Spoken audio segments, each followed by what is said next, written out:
So our household just took a huge hit.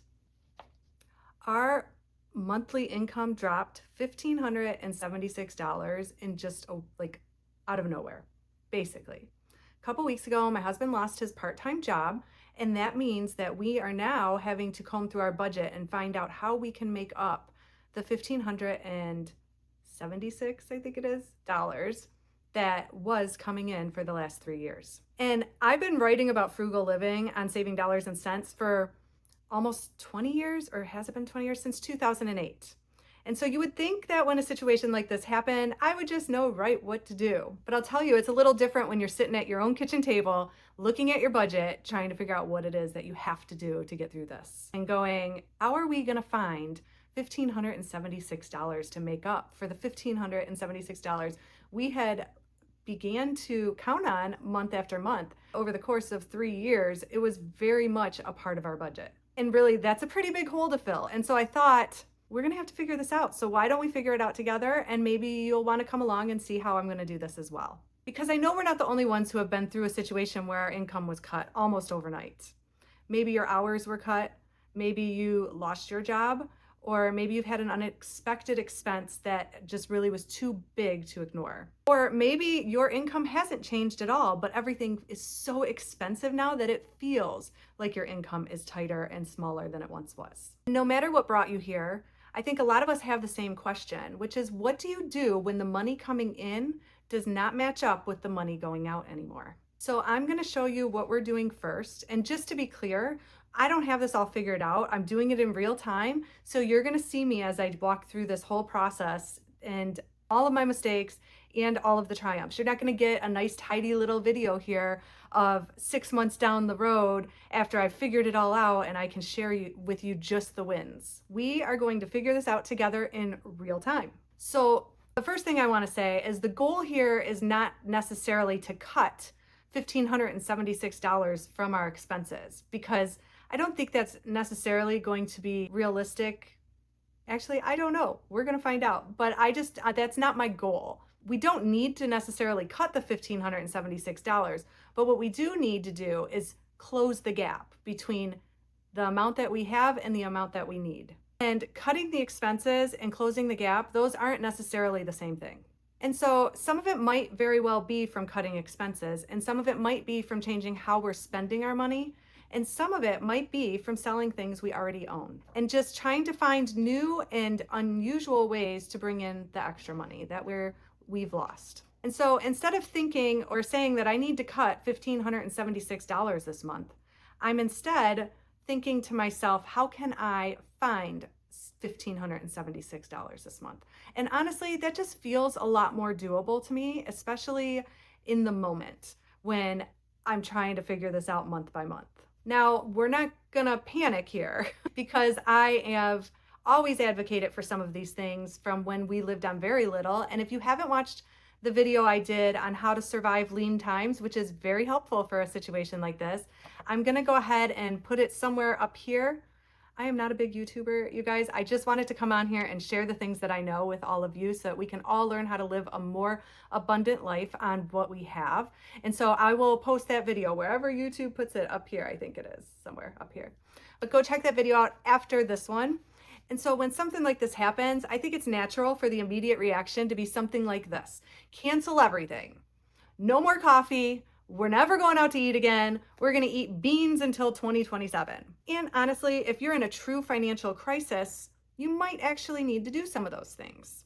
But I would bet for most of us, if we're just looking to close the gap in our income versus our expenses, we can do this in a much less drastic fashion. Because that's not where I am right now. I have been there before, but that is not where I am right now. Because we have an opportunity to sit down and look at all of the things, comb through our expenses, through all of our memberships and our subscriptions, and just really make a plan for how we're going to move forward. And because I've never believed that frugal living meant you had to be miserable. For me, being frugal has always been more about being intentional about how you use your resources and how you use your money. So instead of asking, what can we possibly live without? I'm asking myself instead, what do we actually need? And is that as important to me to have that thing or that whatever it is that I'm considering getting rid of, is that more important to me than closing the $1,576 gap? And that is a totally different question. So, step one, find the easy money. Those are all of the things that have snuck into your budget that when you weren't looking.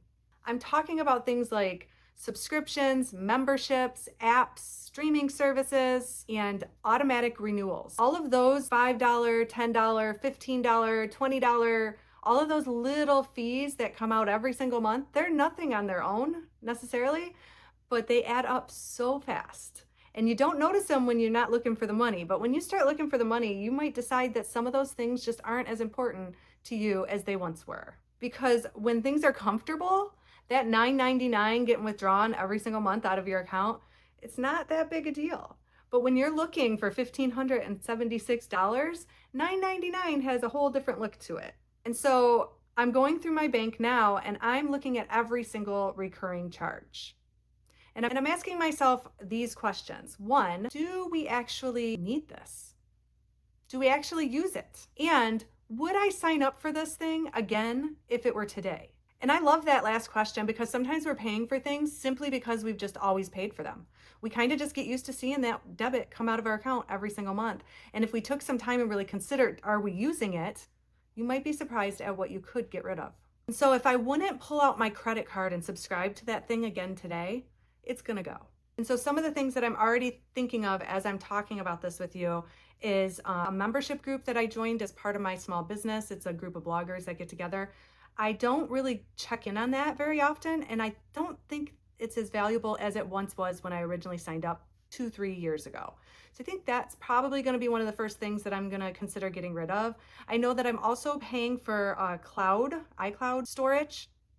I'm pretty sure I have to do some more research, but I'm pretty sure I could probably replace that with Apple or with Amazon Prime. I'm pretty sure that they have an iCloud storage that I could use instead. And so it's things like that. And I'm going to go through all of my expenses and really just be very serious about why do I want to keep this? And is it really worth keeping? And then while I'm doing that, I'm going to be keeping for myself a running tally of how much money I am grabbing back from all of those subscriptions and memberships. And then I do plan on sharing the results of that with you as we go along with this. And I plan to look and see how close can I get to $1,576 just by doing that. Step 2 is going to be food, and food is a big one. Groceries are expensive right now. I know. But I also know from experience over the years that it's one of the areas that I have the most control over. And so I'm going to get much more serious about the things I know how to do, but maybe I've gotten a little lazy about. And so, of course, we're going to start with menu planning because that is my number one thing. I have been telling people about that since I started ages ago, sharing about my frugal journey. And so I'm going to start with menu planning because it is such a game changer when you're trying to save on your grocery budget. Of course, I'm also going to check my pantry before I go shopping, and I'm going to check my freezer to see what I have in there. I'm going to build my meal plans and my menu for the week around what I already have first. I'm also going to plan our meals around the sales and not just around what we're feeling like that night. I am going to make sure that we're eating leftovers, all of them. We're going to eat the food instead of throwing it away because we don't have that nice little luxury of just wasting food right now. And this might not last forever, but it's definitely what I'm going to do to start because it's an easy way to save money fast on the budget, and it can be adjusted as time goes on. And I'm going to cut down on those midweek quick trips to the store, the ones where you run to the grocery store for milk and bananas or milk and cereal, and you come out spending $47 and you don't even know what you got. And half the time you forgot the milk. So those are areas that I'm going to really be paying attention to when I am trying to be more intentional about my money and trying to close that gap between the $1,576. And I'm actually working on creating a whole 30-day meal plan rotation, which I'll share in here in another video when I've finished it. Because if there is food sitting in my pantry or in my freezer that I've already paid for, I want to make sure I'm using it. So that is exactly where dinner needs to start. I know my freezer has a pretty good supply in it right now. I know that I'm thinking through what I saw the last time I opened that drawer, and I know that there is chicken in there, and I know that there is even some beef, and there is definitely salmon from our last fishing trip. So I'm going to start my first meal plan around those items. The next category I want to talk about is convenience. This doesn't mean I'm never going to eat in a restaurant again. I happen to know that my wallet has an Olive Garden gift card in there and a Texas Roadhouse gift card in there that I've been saving for such a time as this. But what I am saying is, instead of stopping at the restaurant on the way home because I don't feel like cooking today because I didn't make a plan, or I'm overwhelmed, or there's just a lot going on, I'm going to be more intentional about when we do go. And maybe I'll choose a restaurant that has a really great sale going on during that time. I know sometimes Olive Garden will do buy a dinner, bring one home. And so those are really good ones. We also will cut back on things like appetizers, desserts. We order water instead of drinks. That way your bill stays pretty low that way. The kind of convenience that I'm talking about is more things like stopping for a coffee, fast food, just stopping somewhere because we're already out, or because I'm just not in the mood to make food or to make my own coffee. Those little expenses do add up. And when you are searching for $1,576, every couple bucks will definitely add to the total. And so that's why I'm really excited to see how close I can get to $1,576 between our expenses that I'm going to eliminate and other things that I'm going to share with you in a minute. And so step 4, or the 4th thing I'm going to look at, is lifestyle creep. So if you don't know what this is, I am talking about years ago when we were young and we were super frugal. We had a very limited budget. My husband made about $40,000 a year, and so we had to be very intentional about every single penny. Thankfully, over the years, our income has changed and we have slowly felt a little more relaxed in our household and in our expenses. And so when you've lived very frugally, when this changes and your income changes, you start slowly paying for things like convenience. You upgrade things. You stop checking price tags before you buy them. And you might just buy things without giving it as much thought as you once would have. And those aren't necessarily bad things. We work really hard so we can enjoy things. I can guarantee you there are things that we are spending money on today that younger me would look and say, Christy, what are you doing? And so those are the things I'm looking for. The areas where our spending has expanded simply without us paying much attention to it. Simply because our income allows it, or because our income has changed. Because now our income has changed again. And so that probably means that some of those things need to change as well. So pay close attention to lifestyle creep. That one's a hard one, I know, but we can do this. And I'm not just gonna chase all these little $3 savings. The little things do add up, and those matter a lot. But what else matters? The big things. So I'm taking a look at all of our bigger bills as well. So that includes things like insurances, our phones. I'd already mentioned, I think, memberships. Those are the things that I'm looking at now. Because if I can make a phone call and get a bill reduced by $75, that's going to make me feel a lot less guilty next month if I want to buy a coffee while I'm out and about. And so honestly, we need to look at both. So now let's talk about the other side of this. So I just discussed all the ways that we're going to back on our spending, reevaluate all of our expenses and how we're spending. Now I want to talk about how we're going to add more money to our income each month. And this is the area that I'm most excited about, the making more money part, because at some point you realize you can only cut back so much. You still have bills to pay, you still have to eat, you still need transportation, and you still need to pay the gas, or pay for gas. And so I don't want our entire solution to be spend less, because there is another side to the equation, and that is bring in more money. And I've already started thinking about some of the ways that I can do this. So the first thing that I want to talk about on the making money side of this equation is selling your stuff. This first one is probably the easiest. We all have stuff. I know that if I walk around my house right now, I could probably grab 10 things real quick that I could sell. And these things are disguised as things we don't even use anymore. They just take up space. I'm looking at you, lamp. I have 2 lamps over there. They can go. I don't know what they can go for, but they're cute and somebody else will love them. And maybe I could get 20 bucks. I don't know. We'll see. But that is the first thing that I'm going to look at as far as trying to bring in more money. I have clothes that I don't wear anymore. I also have clothes I do still wear, but that I don't need. So I know I have clothes. I know that there's furniture pieces that I don't really need. I know that there are tools in my husband's garage because he's got some tools. I know that there are things laying around here that I could easily declutter. And in other times, I would probably just drive them up to the Goodwill and donate them because that's usually what I do. But right now, I'm looking at all that stuff as money and a really simple way to close that gap. There are so many things laying around my house that every time I look at it, I think to myself, Maybe I should get rid of that. Well, here's my opportunity. And so it's kind of like its own little challenge.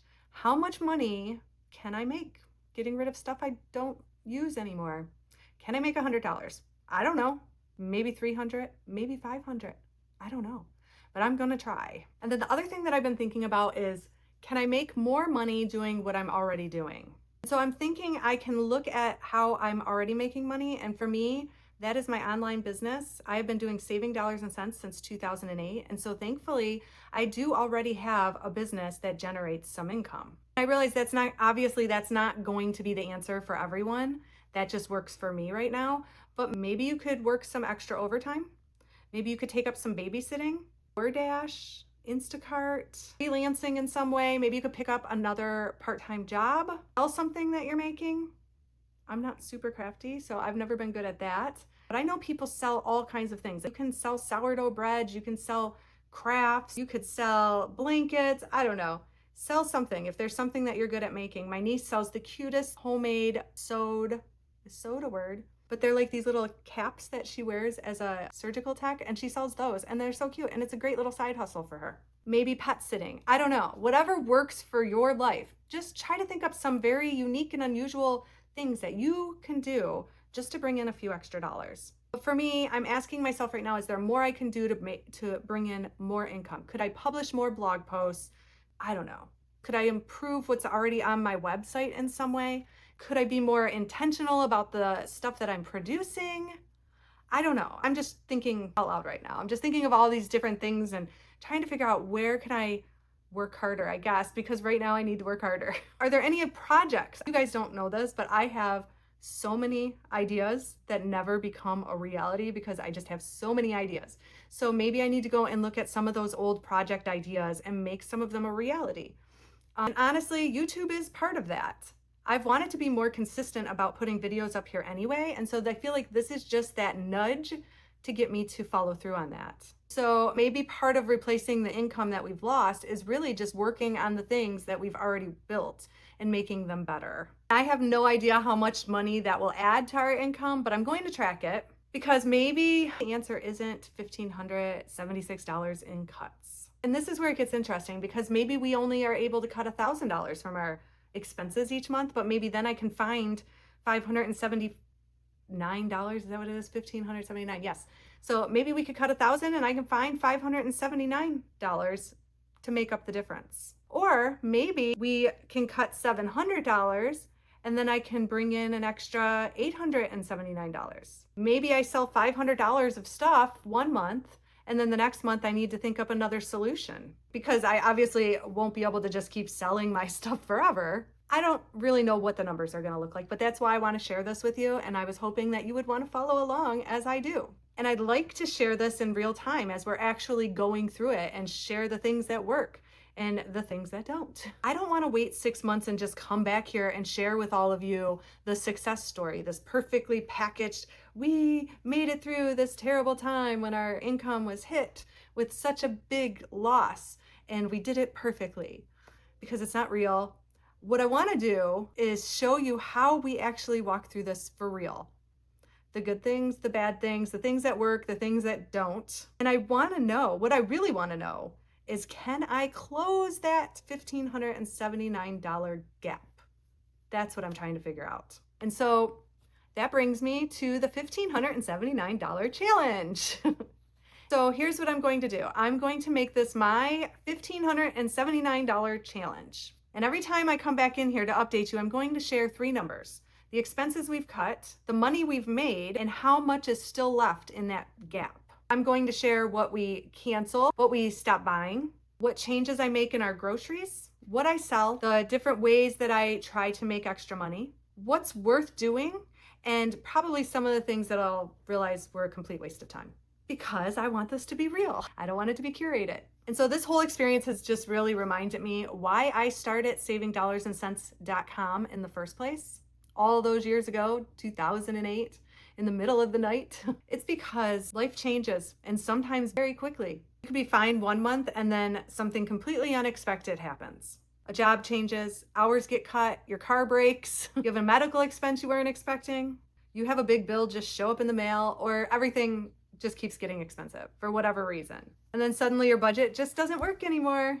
I've never thought of frugal living as a punishment. I've always just thought of it as a tool, because knowing how to save money on groceries, that's a tool. Knowing how to make dinner with things you already have in your home, that's a tool. Knowing how to recognize something you don't actually need, that's a tool. Knowing how to make extra money when you need it, that's a tool. Knowing how to adjust when life changes, that's a tool.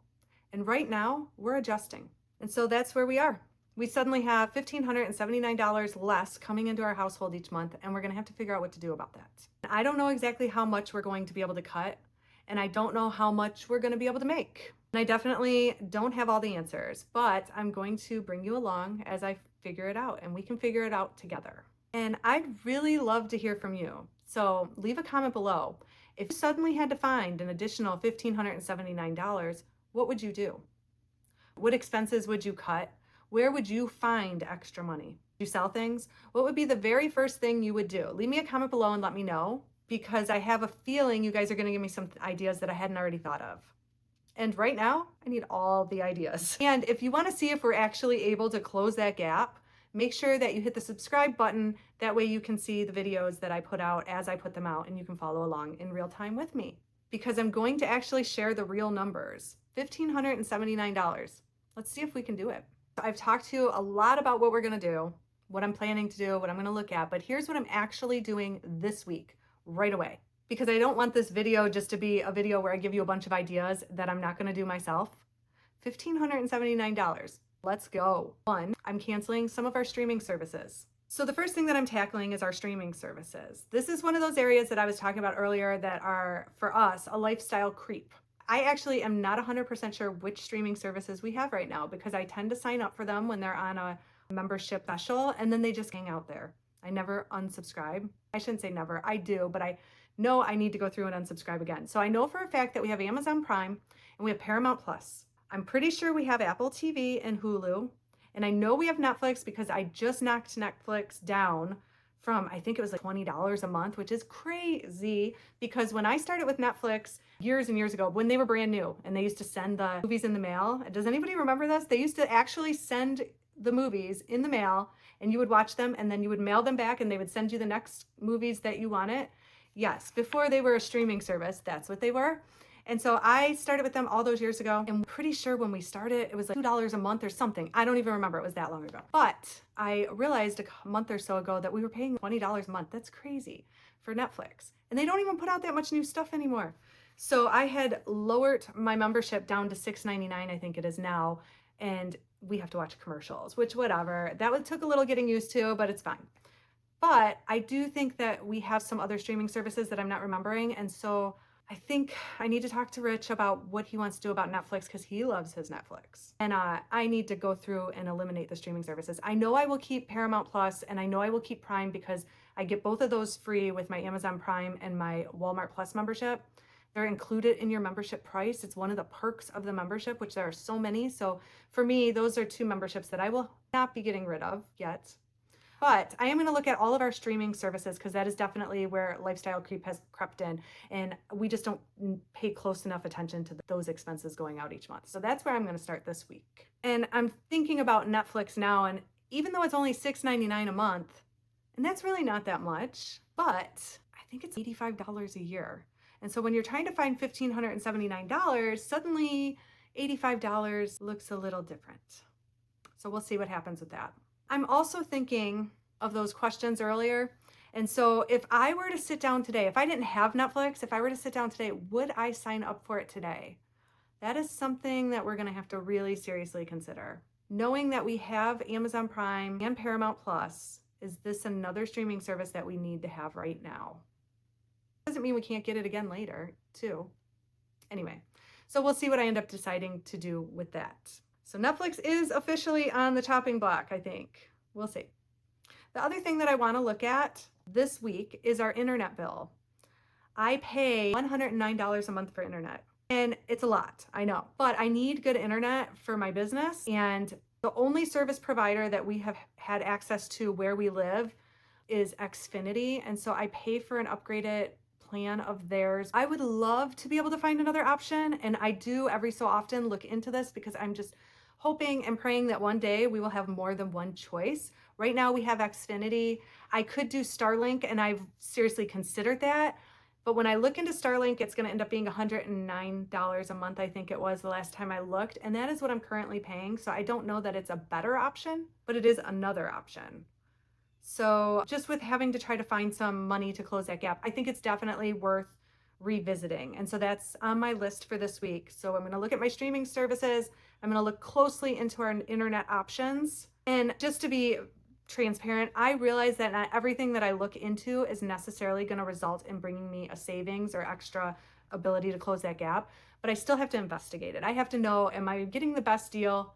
Am I paying the least that I can? And so I need reliable, fast internet. And I'm going to look and see what other options there are, if there are any. The last time I had looked, since we've lived here almost 20 years, there has only been this one option, and it's not great. But I love where we live besides that. But I'm not going to switch to a worse internet just to save $30 because it is very important to me to be able to work and be efficient with my time as well. So we'll see where that ends up landing. Other thing that I'm 100% ready to get going with is I'm going to start selling my stuff instead of donating it. I'm going to use Facebook Marketplace. I've resisted this. My husband sells things very successfully on Facebook Marketplace. I just don't love the idea of having to deal with people, I guess. But a lot of times he'll sell things with where there's no contact. He just puts a container on the porch and tells them to leave the money there. And that seems to work out okay for him. I'm going to try it with a few things and see how it goes. I do have an eBay account, so I could list things on eBay, but I don't want to list anything like housewares or anything big. I do have some clothes that I think are valuable. So things that I've picked up through the years thrifting that I think I'm going to, well, I don't think, I know I'm going to list them. So I set up an account with Poshmark. I am planning for this week to spend some time doing some research on the best ways to sell on there and utilize there's tons of videos here on YouTube about how to sell on Poshmark. So I'm going to check out some of those, and then I'm going to get that up and going. I'm going to put some listings up there as well as on eBay since I already have an eBay account. I've never done selling on eBay before, only buying, but I'm going to give it a try and see what happens. Again, some of these ideas may not do anything, but you don't know what's going to work and what's not going to work if you're not even willing to try. And usually I would just donate this stuff, and I love that because it's easy. I feel really good about donating things. I feel like it gets it out of my house quick. I don't have to deal with people, and somebody else gets the opportunity to use things that are good still. So I usually just donate, but this time I'm going to try selling and see what I can do. And I don't know. I've done garage sales before, so maybe we'll do a garage sale before the end of summer as well. I'm just saying that. I don't know that I'm actually going to follow through on that, but we'll see. This week, I'm going to look at my streaming services, my internet, start selling my stuff, and get that Poshmark store set up. And again, just to be super clear, I have no idea what I'm doing with that. I have never done it. It might be a complete flop, but I'm going to try. And I'm sure I'll share what I learned along the way from that if it's successful. If it's not successful, you're going to find out about that very soon. And then the other thing that I know that I can do is so years ago, I used to be very active with Young Living and selling essential oils. And so I have a nice supply of essential oils that I think I'm going to just list. I keep saying I think, and I just realized that I really need to change my mindset because if I keep saying I think, then I'm not going to do it. So I have a huge supply of essential oils from back in the day that I would love to just get out of my house. And so those are going on Facebook Marketplace for sure. I'm going to see if I can list them on eBay. I don't know what the rules are with the different platforms or if there even are rules. I assume there are rules. So I'm going to see what I can do about that. But I would love to clear out. I'm looking at it over here. I have this beautiful cabinet and I would love to clear this cabinet out. And it's where I store all my things related to essential oils. And because ultimately I think I want to sell the cabinet as well. But anyway, normally I would just let the oils continue to sit there because I do eventually use them and they are valuable. But right now I'm looking at them saying, you guys are valuable, you're taking up space, and I wonder how I can use them to close that gap. And so I'm going to go through everything and I'm going to list them. I'm not sure where yet, but at a very steep discount just to clear them out. I know that there's money sitting on that shelf, so let's do it. I'd rather turn something I'm not using into $10, $20, $30, whatever, that I can put towards that $1,579 amount that I'm trying to get to this month. And so here are my assignments for the week. I'm going to cut my streaming services. make a decision about Netflix, research my internet options, list some things on Facebook Marketplace and get my Poshmark store set up and start it. And then, of course, go through all these essential oils and see what I can part with, what I'm not using, and what I can sell. And then I'm gonna come back here and tell you the numbers. How much was I able to cut from our monthly expenses? And how much did I actually make selling my stuff? And then, of course, most importantly, how much is left? Because I don't want this just to be me telling you ways to save money. I want to actually do them and then show you what happens. So some of these ideas are probably going to work, at least I hope so. But I know that there will be some of my ideas that might not work because that's real life. And so if you want to see if we're actually able to close that $1,579 gap, make sure that you're subscribed because I'm going to show you the actual numbers. This is week 1, $1,579. Let's see if we can knock it out. I'll see you guys next time.